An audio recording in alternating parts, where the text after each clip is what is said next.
Welcome to Selected Shorts, a celebration of the short story.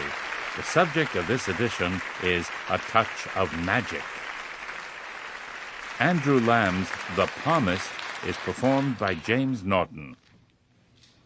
The Palmist closed up early because of the pains. He felt as if he was being roasted slowly from the inside out. By noon, he could no longer focus on his customers' palms, their life and love lines having all failed to point to any significant future, merging instead with the rivers and streams of his memories. Outside, the weather had turned. Dark clouds hung low, and the wind was heavy with moisture. He reached the bus stop's tiny shelter when it began to pour.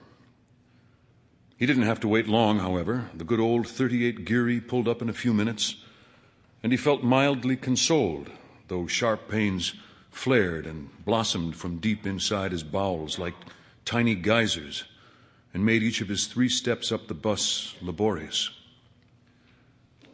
It was warm and humid on the crowded bus, and a fine mist covered all windows.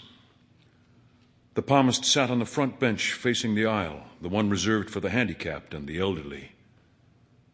A fat woman who had rosy cheeks and who did not take the seat gave him a dirty look.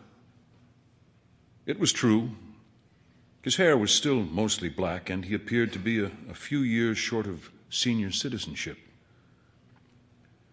The Palmist pretended not to notice her. Contemptuously, he leaned back against the worn and cracked vinyl and smiled to himself. He closed his eyes. A faint odor of turned earth reached his nostrils.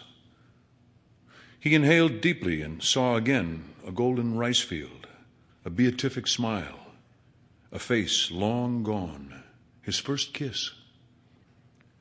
The rain pounded the roof as the bus rumbled toward the sea. At the next stop, a teenager got on.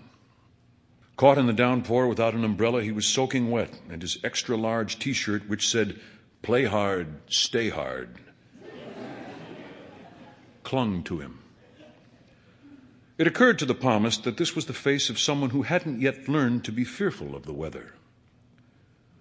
The teenager stood, towering above the Palmist and blocking him from seeing the woman, who, from time to time, continued to glance disapprovingly at him.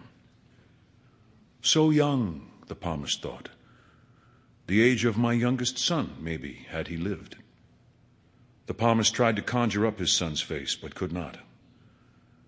It had been some years since the little boy drowned in the South China Sea, along with his... Sample complete. Ready to continue?